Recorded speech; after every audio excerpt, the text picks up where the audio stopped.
All right, so today we are looking at variation. There are three different kinds of variation that we're going to talk about. There's direct variation, inverse variation, and joint variation. Okay, so what direct variation is, to start with that.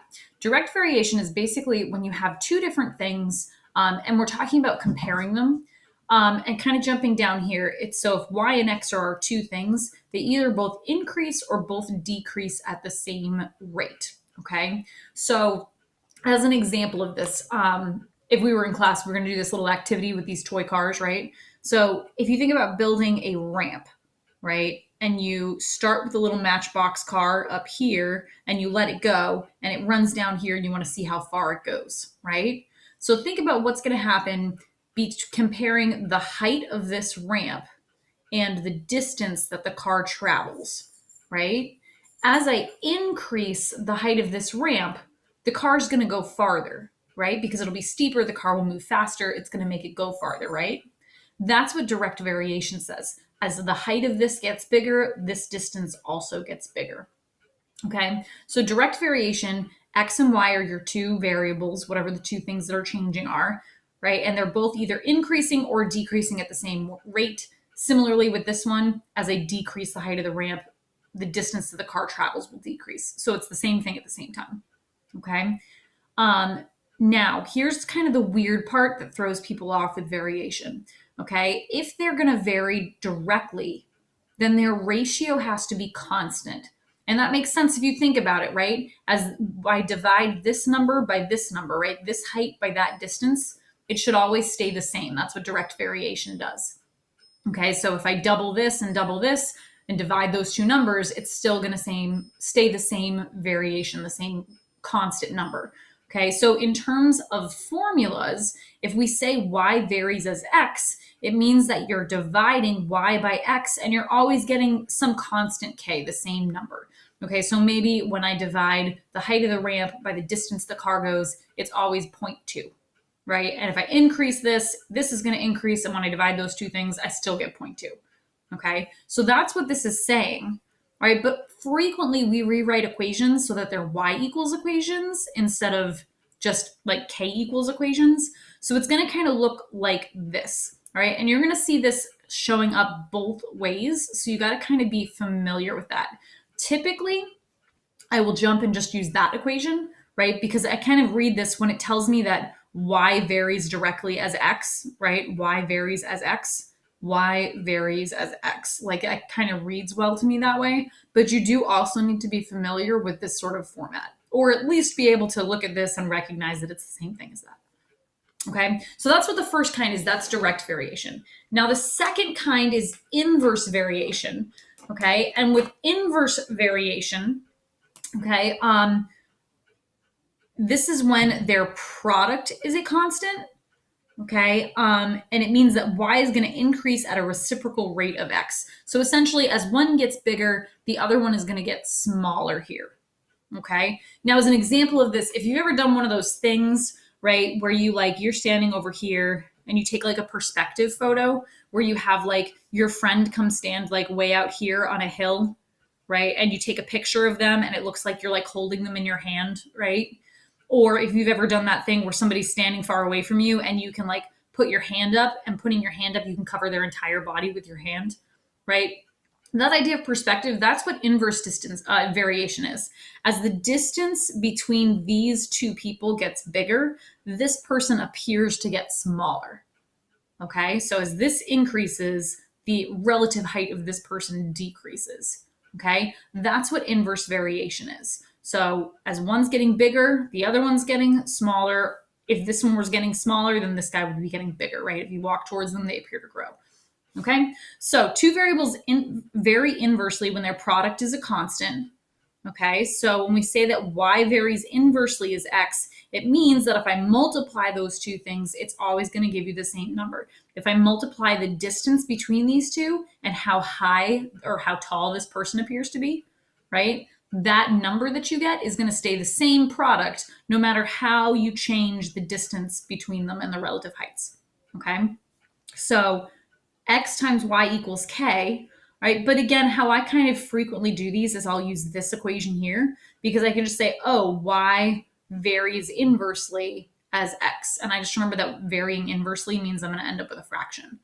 Okay. You again do need to know this, but this is where people get confused, right? Because if you just remember, oh, the one with the fraction is always inverse variation and it shows up like this, then you're in trouble. And if you just remember, oh, the one with direct variation is always multiplying, well, then you're in trouble. Okay. So you just got to make sure that you know what you're looking at and when you're looking at it. Okay. So it makes a difference if it's y equals or k equals.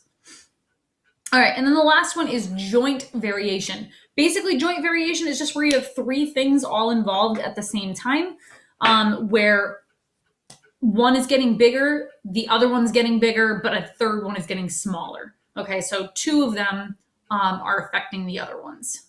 Okay. Oh no, I'm sorry, that was totally incorrect.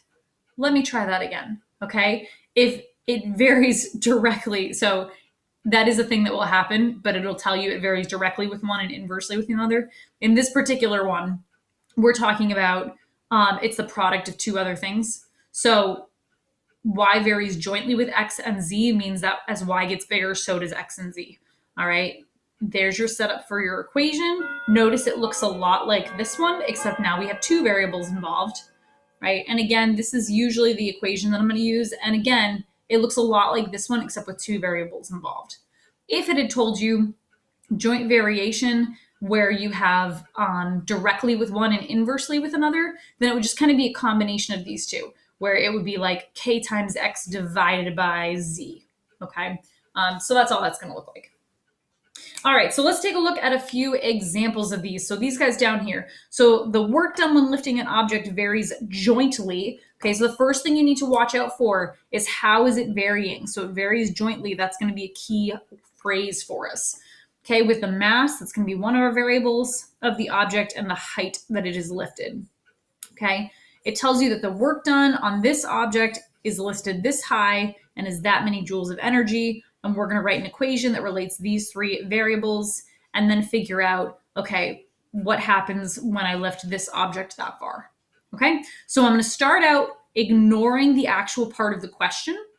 And I'm going to start with this example that I give us, because basically the first thing you have to do is figure out what k is, right? There's always a k in these equations. You got to figure out what that constant is before you can answer the next question.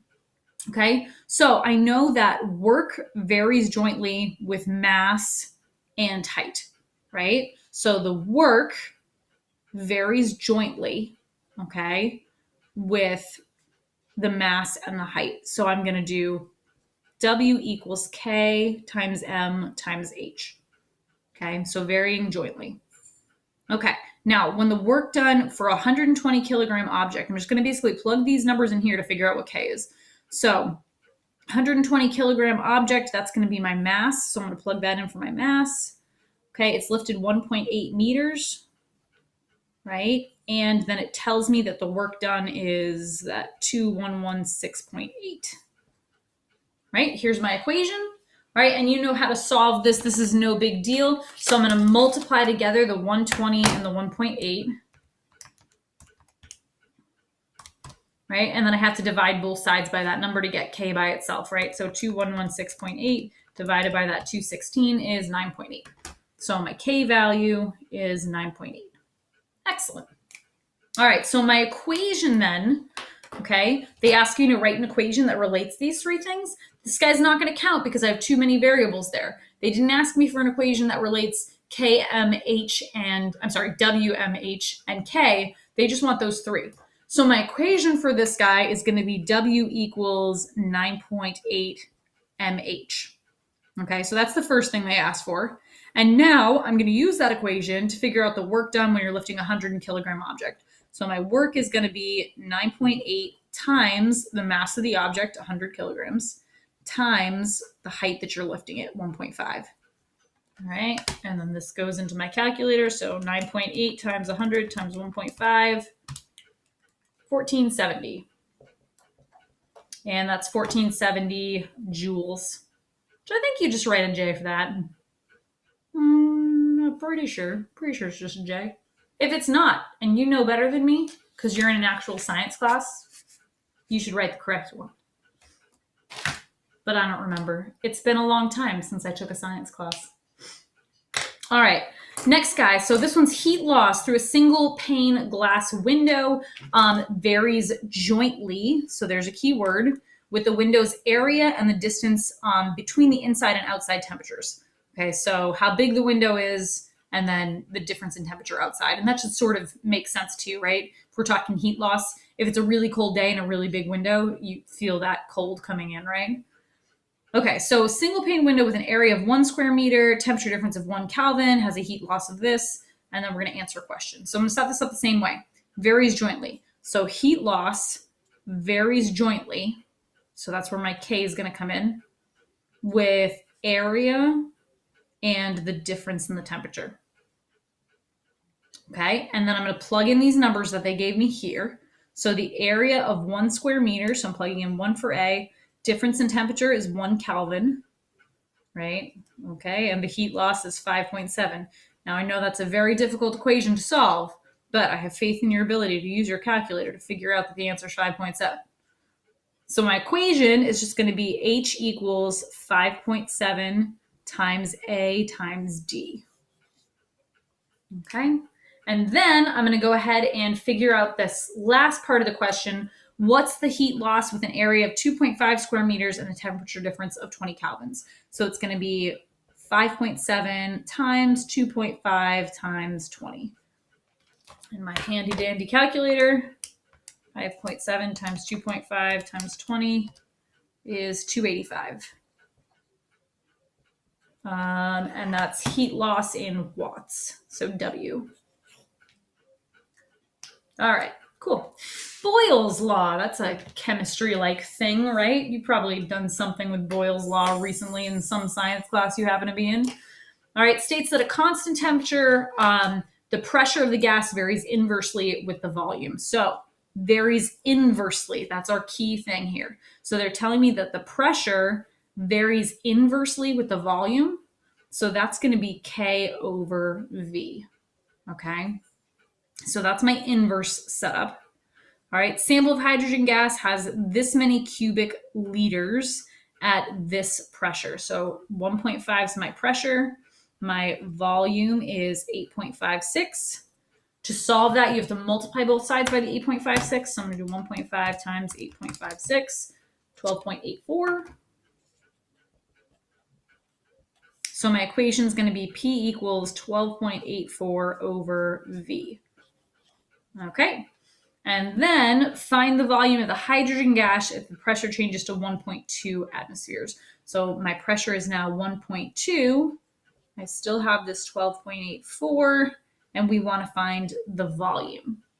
All right, now, this is sort of a weird one to solve. If you don't remember how to solve these, I'm going to start by multiplying both sides by V just to get it, decimal in the wrong spot, to a point where there's no variable in the denominator, and then I can divide both sides by that 1.2. So 12.84 divided by 1.2 is 10.7. And what are my units here?